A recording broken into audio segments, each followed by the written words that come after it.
Honorable Chief Minister, Mr. Omar Abdullah, Honorable Deputy Chief Minister, Mr. Surendra Kumar Chaudhary, Honorable Ministers, Ms. Sakina Hittu, Mr. Javed Ahmed Dar, Mr. Javed Ahmed Rana, and Mr. Satish Sharma, Advisor to the Honorable Chief Minister, Mr. Nasir Aslam Wani, Chief Secretary, Mr. Atal Lulu, Commissioner Secretary, Information Department, Mr. M. Raju, senior officers from the Jammu and Kashmir administration, and friends from the media.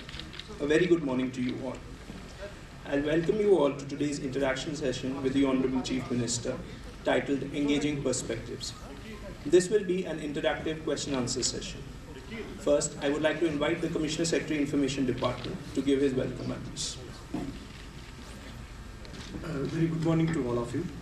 It is a great pleasure to welcome you all to today's Honorable Chief Minister Sir's interactions with the media. On behalf of the Department of Information and Public Relations, I extend my warm greetings of the New Year to all of you. I would also like to welcome the friends from the media for their continued efforts in bringing the important news and perspectives of the government to the public. We are honored to welcome our Honorable Chief Minister, Janab Omar Abdullah Sir, Honorable Deputy Chief Minister, Janab Surendra Kumar Chaudhary Sir, and the Honorable Cabinet Ministers, Mohtarama Shakina Masood Ittu Madam, and Janab Javed Ahmed Rana Sir, and Janab Javed Ahmed Dar Sir, and Janab Satish Sharma Sir, and Janab Nasir Aslam Wani Sir, Honorable Advisor to the Honorable Chief Minister, and the Chief Secretary Sir, Mr. Atal Lulu Sir, and other senior officers and functionaries of the government. So today's interactions of the Chief Minister with you all is particularly significant as it comes at the start of the new year. The role of the media as the fourth pillar of the democracy is crucial, and in the recent years, the media has seen an exponential growth, both in the terms of scale as well as the diversity. The growth of the digital, online, and the social media and such trends have made it necessary to reinvent the responses of the government for effective communication and outreach. In this scenario, we believe that regular communication with the media will help build a stronger relationship between the government, the media, and the people of the Jammu and Kashmir. Hence, today's session, which is entitled The Engaging Perspectives, must be seen in this light.